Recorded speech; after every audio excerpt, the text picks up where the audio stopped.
I've been. Dreams are seeds we plant, my friend. Dusty boots, but a heart of gold. Your story's waiting to be told. Inventive journey, here we go. Through highs and lows, we let it flow. Startups rising, small but shine. Your time is now, your stars align.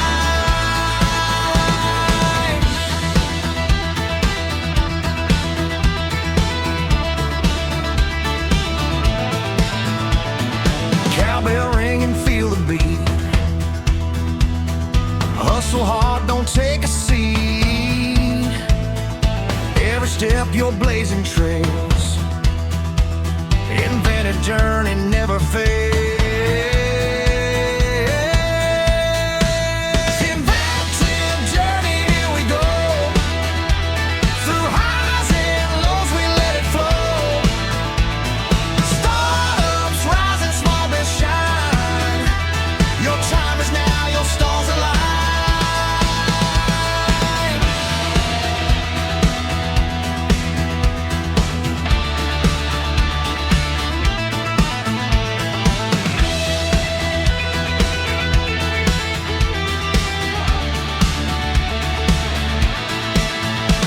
Inventive journey, here we go. Through highs and lows, we let it flow. Startups rising, small but shine. Your time is now, your stars align. Inventive journey, here we go. Through highs and lows, we let it flow. Startups rising, small but shine. Your time is now, your stars align.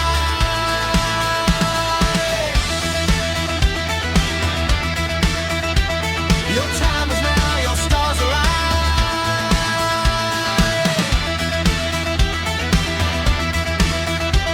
Your time is now, your stars align.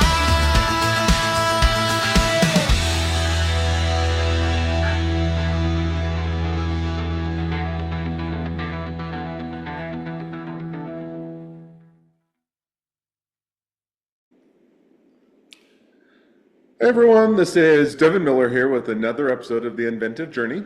I'm your host, Devin Miller, the serial entrepreneur that's grown several startups into 7- and 8-figure businesses, as well as the founder and CEO of Miller IP Law, where we help startups and small businesses with their patents and trademarks. You ever need help with yours, just go to strategymeeting.com, grab some time with us to chat, and we're always here to help. Now, today we've got another great guest on the podcast, Jon Stamell.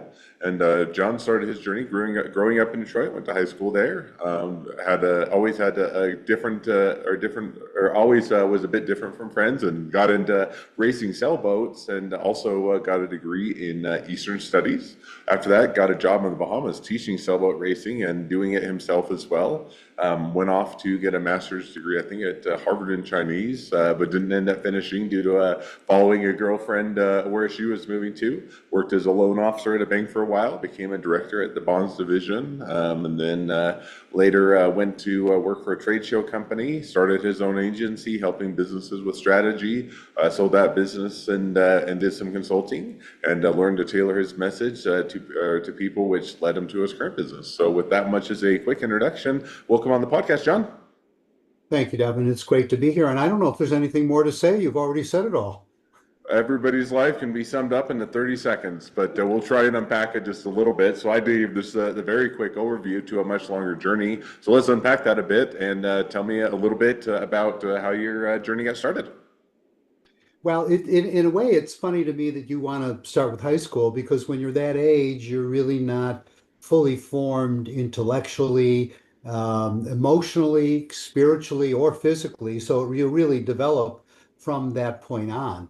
As you said, I grew up in Detroit. My father was a psychiatrist. I think that has affected how I look at things, and it's affected me in business today. I went to the University of Michigan, majored in Far Eastern Studies there, then taught sailing after that because I didn't want to go to law school, which you obviously did. And for a time was going to be a professional sailboat racer and um, changed my mind along the way and ended up going to business school at the same. I went to get a master's degree in Chinese, and then, as you said before, a girlfriend got in the way, and then because I really didn't know what I wanted to do at that time and wasn't fully formed. Officer and got my So I just MBA. want to just Same time. rewind just a little bit, just to add a question, because I always find that never got into sailboat racing. Always kind of think it's an interesting sport and kind of fun to watch from the side. But what kind of got you, or what originally indicated? I think even as early as high school, you were doing sailboat racing. So I think you went down that or down that road a bit. Made you decide that you didn't want to go into it professionally, or what took you in a different direction? So I started sailing when I was 8 years old, and then I'd say actively racing when I was around 10. And I, when I, after college, I ran a sailboat racing school in the Bahamas, and that was owned by a magazine called Yacht Racing. And Hmm. after that, I crewed in the transatlantic race, and I met a lot of guys that were from New Zealand and Australia that were on these large boats that just went from party to party and race to race, and they were in their late 30s to mid 40s, and they really had nothing. They had no families. They hadn't built anything, and I just decided really that's not the direction I want to go. And I've done a fair amount of racing since then, but not as a professional, which is I was on a track at that point to do. So I Gotcha. Now that. went to graduate school. No, so and yeah, and I jumped in. So you went to graduate school and kind of pick up from there, and tell us how your journey continued. So graduate school was getting a master's in Chinese, and that was to add on to my um, undergraduate degree in Far Eastern Studies. Again, still really not sure what I was going to do. Then the girlfriend got in the way, and I ended up moving to Maine and became a commercial loan officer. Obviously, went through a training program, which you do, and I got an MBA. I didn't like banking at the time. I think it's different today, but I thought it was a little too slow. And I then got a job as the development director of the Maine Audubon Society. And that's probably when I started thinking a little bit differently and things changed. Gotcha. And just curious, as you mentioned, so you went to graduate school for a period of time, and then you said girlfriend messed it up, or in other words, I think you said, or when we chatted previously, you followed a girlfriend. Now, what happened to that relationship? Are you married or madly in love? Fell apart? Went different directions? Kind of how did all that play out? Well, that we ended up getting married, and that relationship went 22 years, and like a lot of long-term relationships, ended in divorce. I later moved. That was in Maine, and I later moved to New York City and met the woman of my dreams here, and we've been married now for 21 years, and I have two kids who have. Love their stepmom. And my former wife unfortunately died of cancer, and so everyone's had to deal with that as well. Gotcha. No, never. That's not a fun part of life, but sound like on the other fronts of are things working out well for you. So so you go through all of that. Now, kind of walk us through as you continue to evolve. You went into banking and you went into a few aspects, and then your journey a bit shifted. So, kind of walk us through how you Well, evolved from kind of being in loan officer and bonds and doing some of that to I think it was next was a trade show company or well, started there. But yeah, go ahead.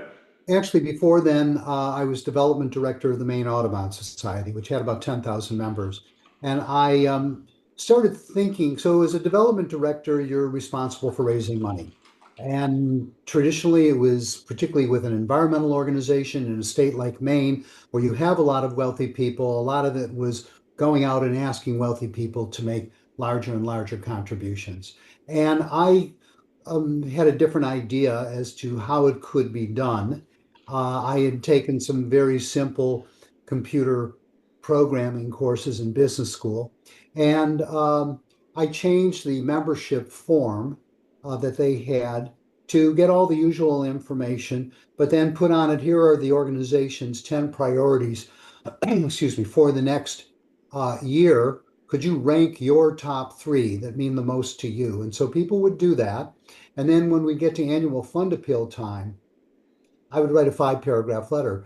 Paragraph 1 was, last year you gave X dollars. Paragraph 5 was, would you consider a gift of Y dollars? And paragraphs 2, 3, and 4 were about your number 1, 2, and 3 priorities, whatever they were. For the computer, it was just a simple case of matching what people said were their interests. That was all coded to the different paragraphs. And the result of that, and that was a snail mail letter at the time, and the result of that was that fundraising tripled. And so I think that right there got me starting to think about tailoring content specifically to people's interests, which has been a common theme as I've gone through life from there. I think actually I went from there to running a trade show company. And I think in a way to the line of thinking that I had started as a development director, that was really sort of a different path that I was going on to. And uh, although I learned a lot, we ran very large trade shows, and that company now is, I think, one of the 3 largest trade shows in the world. But we ran large trade shows, and I really fell in love with the idea of trade shows because it's really where an entire industry gathers, because you have industry leaders, followers, government, regulators, trade associations, they all come together. And so it's a great way to start to see trends and patterns and do research. And that's one thing that I have continued to use trade shows for.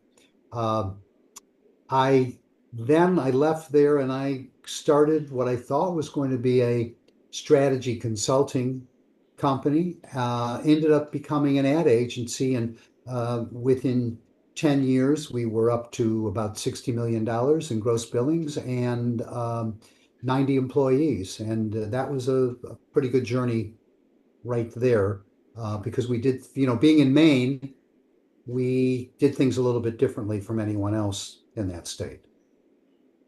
Gotcha. No, it sounds like it was a good evolution and kind of a bit of a common thread as you continued throughout the various aspects of the journey. So you did those various things, started the agency, and I think at some point you sold it off and moved into consulting to maybe kind of from that sell-off moving into consulting catches up to kind of where things are at today or how you evolved into the current business. Well, one of the things that in starting an agency, and I think actually this is where the stint in running trade shows made a difference because they were global trade shows, is I realized 2 things. One is that there really are no boundaries in where you can do business.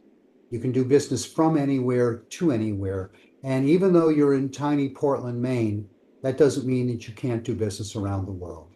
So we went after business like the global image campaign for the country of Chile after Pinochet left government, and we won that account. And we were competing against big New York agencies. We went after the 1994 Winter Olympics account with the Lillehammer Olympic Operating Committee, and we won that account after competing against, again, a big long list of New York agencies. And when you start to do those kinds of things, you realize size by itself that doesn't determine what success is. That you can be the little guy and that you can do quite well and that you don't really have to respect boundaries. When I sold that off, moved to New York, I did some CEO consulting.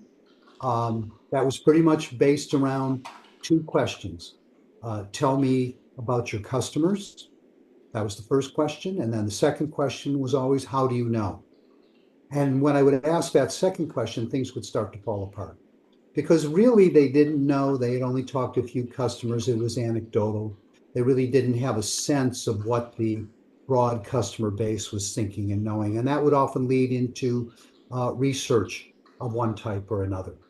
Eventually, I met some people that, some computer programmers, and we put together a platform that enables brands to ask their customers the why behind what they do or why behind what they think. It's a lot more sophisticated today.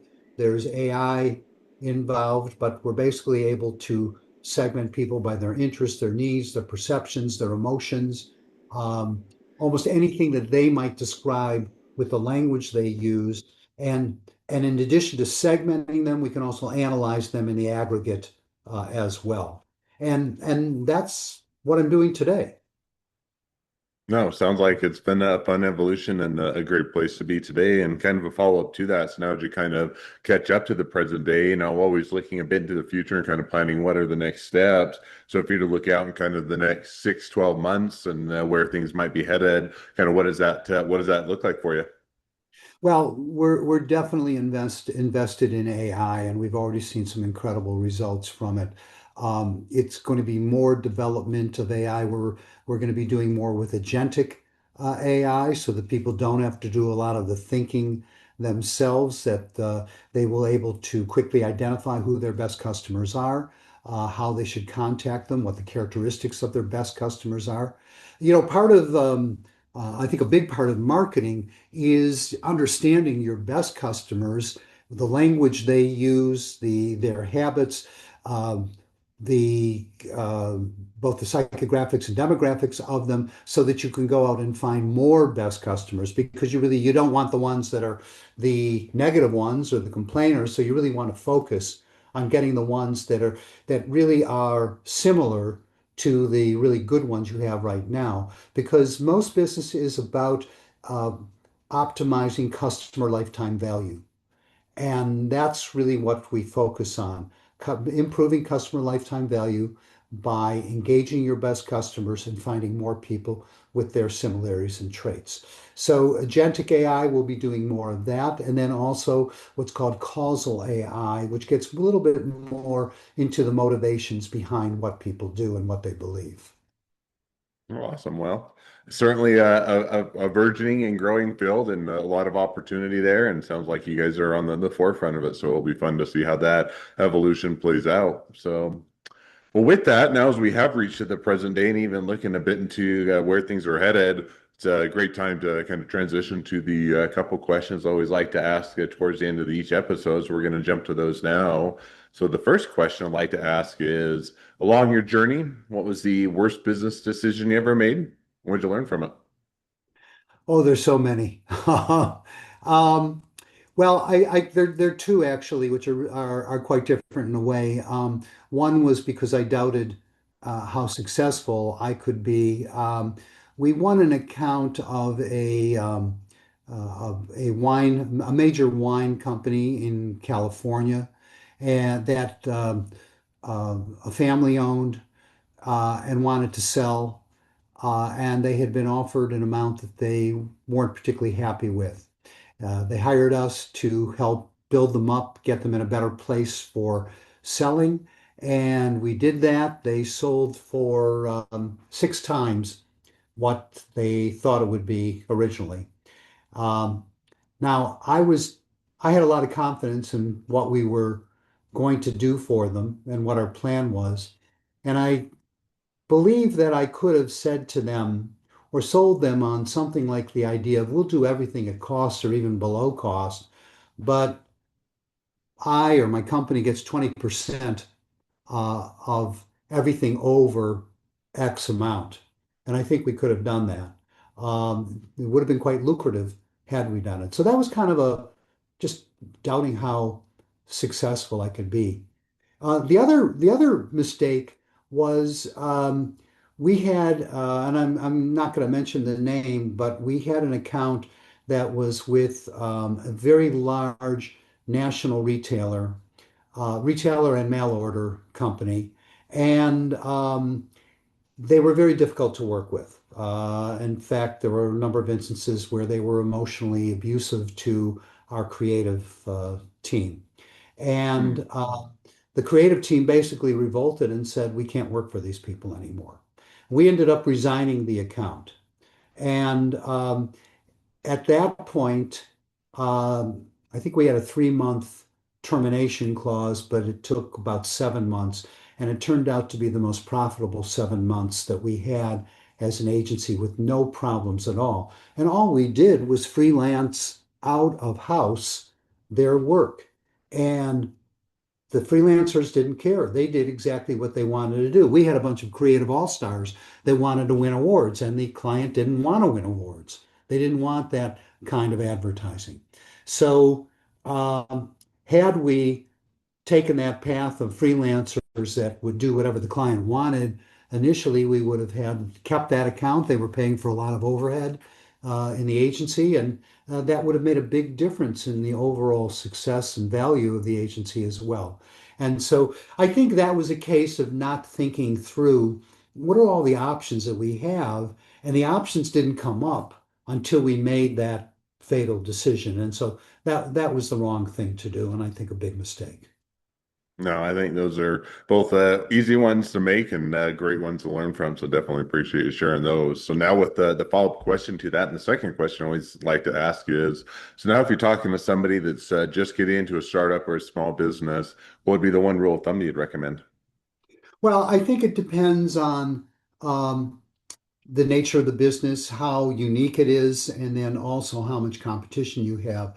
I think one recommendation is you've got to have thick skin because there's going to be a lot of rejection.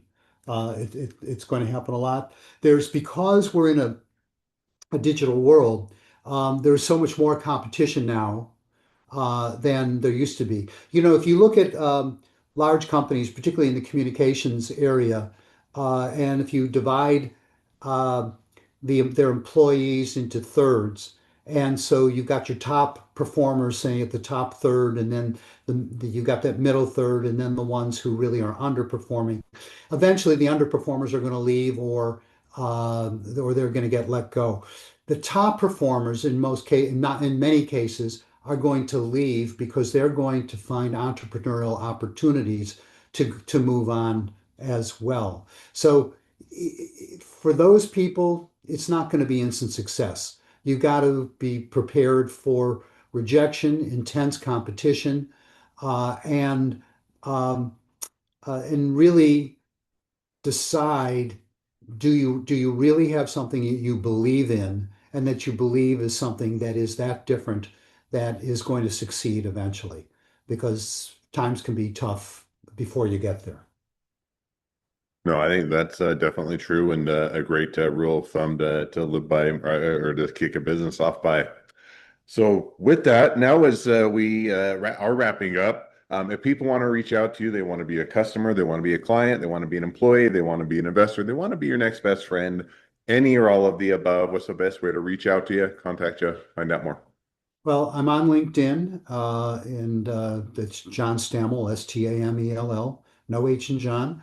And the company is on LinkedIn, Umiji, Oomiji. Also, my email is john@umiji.com. Again, no H in John. And those would be the best ways. I post a lot on LinkedIn, write a lot of articles.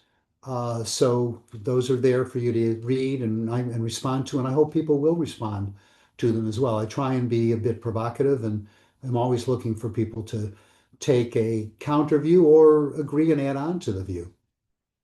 Awesome. Well, I definitely encourage people to reach out, support a great business, expand their network, and if nothing else, make a new best friend. So, with that, thank you again, John, for coming on the podcast. It's been fun. It's been a pleasure. Now, for all of you, their listeners are out there, if you have your own journey to share and you'd like to be a guest on the podcast, we'd love to have you. So just go to inventiveunicorn.com. Glad to be on the show. A couple more things as listeners. Make sure to click share, subscribe, leave us a review. Helps us to reach even more startups and small businesses to help them along their journey to success. And along that note, if along your journey you ever need help with patents or trademarks or anything else with your startup or your small business, just go to strategymeeting.com, grab some time with us to chat, and we are always here to help. Well, thank you again, John, for coming on the podcast and wish the next leg of your journey even better than the last. Thank you very much. It was great to be here and great to meet you.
The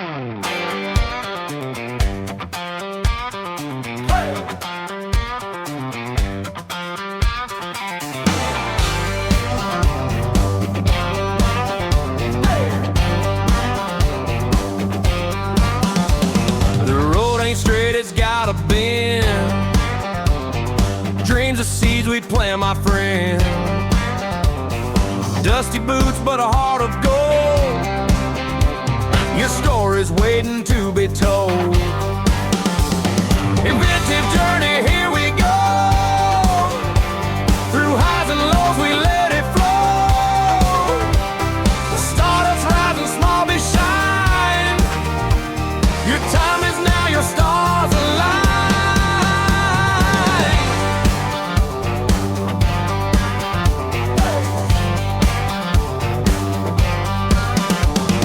Cowbell ring and feel the beat.